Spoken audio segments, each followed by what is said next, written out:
مشرف کے دنوں میں اور واپس آنے کی کوشش کرتے. ایک کوشش شہباز شریف صاحب نے کی تھی, واپس بھیج دیے گئے تھے, نون لیگ کے ورکرز وغیرہ بھی جمع نہیں ہوتے. میاں نواز شریف صاحب نے جب یہ کوشش کی تھی تو میاں نواز شریف کی اس کوشش کے موقع پر پرویز مشرف صاحب کے وزیر داخلہ تھے آفتاب شیرپاؤ, جو اب نواز شریف صاحب کے اتحادی ہیں. تو رؤوف کلاسا صاحب اپنے کالم میں لکھتے ہیں کہ میاں نواز شریف کو اسلام آباد کے ایئرپورٹ پر ٹوائلٹ میں وزارت داخلہ کے اہلکاروں نے بند کروایا, فورسز سے ہی بند کروایا, اور میاں نواز شریف صاحب کو پکڑ کے ٹوائلٹ میں بند کر دیا گیا تھا. یہ ہوا تھا, تو یہ غلط ہوا تھا. میاں نواز شریف صاحب ایک معاہدے کے تحت گئے تھے, میاں نواز شریف صاحب کو اس معاہدے کی پاسداری کرنی چاہیے تھی. اگر خود ہی کر لیا تھا, آنا نہیں چاہیے تھا. آ رہے تھے تو یہاں پر آنے کے بعد انہیں یہاں تک آتے, اندر تک آتے, ٹوائلٹ تک پہنچنے والا موقع ہوتا, یہ بھی نہیں ہونا چاہیے تھا. انہیں واپس بھیج دیا گیا جہاز میں بٹھا کے, اور وہ واپس چلے گئے تھے اس موقع پر. یہ سب کچھ ہوا تھا. تو یہ پرویز مشرف صاحب والا جو کام تھا, یہ بھی ایک آج کے جمہوری سیاستدان نے, اس وقت کے وزیر داخلہ نے کیا تھا. وگرنہ ایک وزیر داخلہ تھے چودھری شجاعت حسین صاحب, جن سے آصف علی زرداری صاحب کے لیے سیف الرحمان نے آخر کہا تھا کہ ان پہ منشیات کا کیس ڈال دو. جیسے رانا ثناء اللہ صاحب پہ کیس ڈالا گیا تھا, تو یہ کہا گیا تھا, حامد میر صاحب نے اپنی کتاب, حامد میر صاحب نے اس پر کالم لکھا, چودھری شجاعت حسین صاحب نے اپنی کتاب میں اس کا ذکر کیا ہے, اور انہوں نے کہا تھا کہ نہیں یار یہ غلط ہے, یہ کیس نہیں ڈالا جا سکتا زرداری صاحب پہ منشیات کا, یہ بہت ہی غلط بات ہوگی.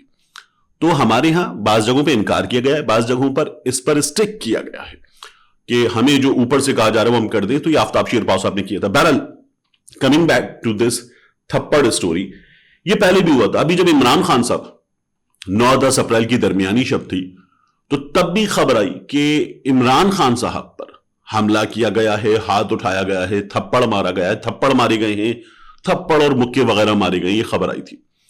یہ خبر کہاں سے آئی تھی؟ خبر دی تھی بی بی سی نے. بی بی سی نے ایک اسٹوری کی تھی, اور اسٹوری میں سنیچر کی شب وزیر اعظم ہاؤس میں کیا ہوا. تو بی بی سی نے اپنی اسٹوری میں لکھا کہ سنیچر کے روز تمام دن گہما گہمی کا مرکز پارلیمنٹ ہاؤس رہا, جہاں کبھی تقاریر ہوتی ہیں اور کبھی اجلاس ملتوی کر کے حکومتی اور اپوزیشن ارکان قومی اسمبلی کے اپوزیشن ارکان اسپیکر قومی اسمبلی کے درمیان مذاکرات کیے جاتے رہے. لیکن شام کے وقت جب قومی اسمبلی کا اجلاس افطار کے لیے ملتوی کیا گیا, تو سرگرمی کا مرکز اچانک وزیر اعظم ہاؤس بن گیا. وزیر اعظم نے وفاقی کابینہ کا ہنگامی اجلاس طلب کر لیا, اور اس کے ساتھ ہی قانونی اور سیاسی مشیروں, اسپیکر, ڈیپٹی اسپیکر اور بعض بیوروکریٹس کو بھی طلب کر لیا گیا. کابینہ کے اجلاس میں مبینہ کیبل کو بعض عہدیداروں کو دکھانے کی منظوری دی گئی, جس کے بارے میں سابق وزیر اعظم عمران خان کا کہنا تھا کہ اس مراسلے میں ان کی حکومت کے خاتمے کی امریکی سازش کی تفصیل درج ہے.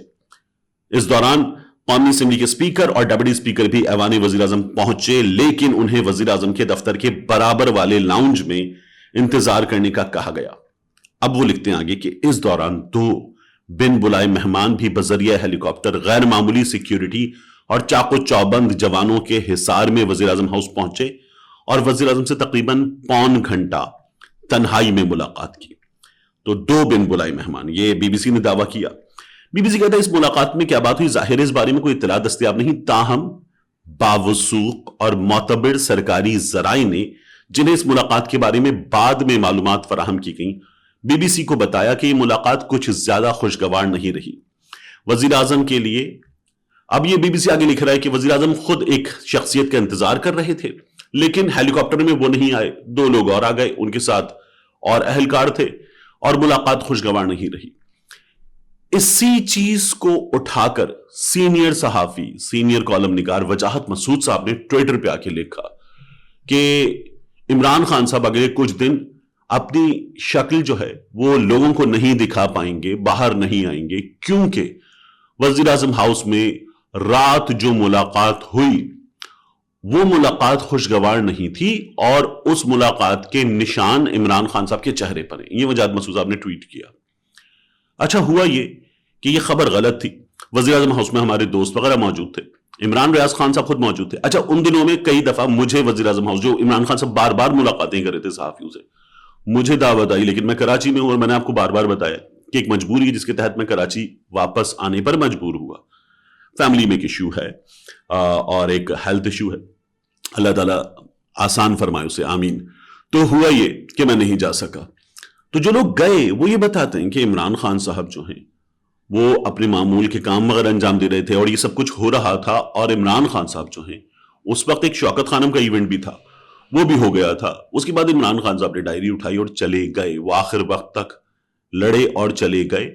یہ ہمیں وہاں سے پتا چلا یہ تمام چیزیں جو کہی جا رہی ہیں یہ نہیں ہوئی تھیں. یہ عمران ریاض خان نے بتایا تھا اور انہوں نے وہیں سے ویڈیو بھی کی تھی. وزیر اعظم ہاؤس میں بیٹھ کر ایک ویڈیو کی تھی. انہوں نے کہا تھا عام طور پر ہمیں ایک جگہ بٹھا دیا جاتا ہے، ہم اس جگہ بیٹھتے ہیں، ملاقات کرتے ہیں، واپس آ جاتے ہیں، لیکن اس روز صحافی وزیر اعظم ہاؤس میں گھوم رہے تھے.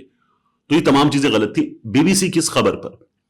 پاکستان میں جو سرکاری حکام ہیں انہوں نے بھی اور افواج پاکستان کے ادارے نے بھی بی بی سی سے باز پرس کی تھی اور کہا تھا کہ یہ خبر غلط ہے، بے بنیاد ہے، حقائق کے منافی ہے.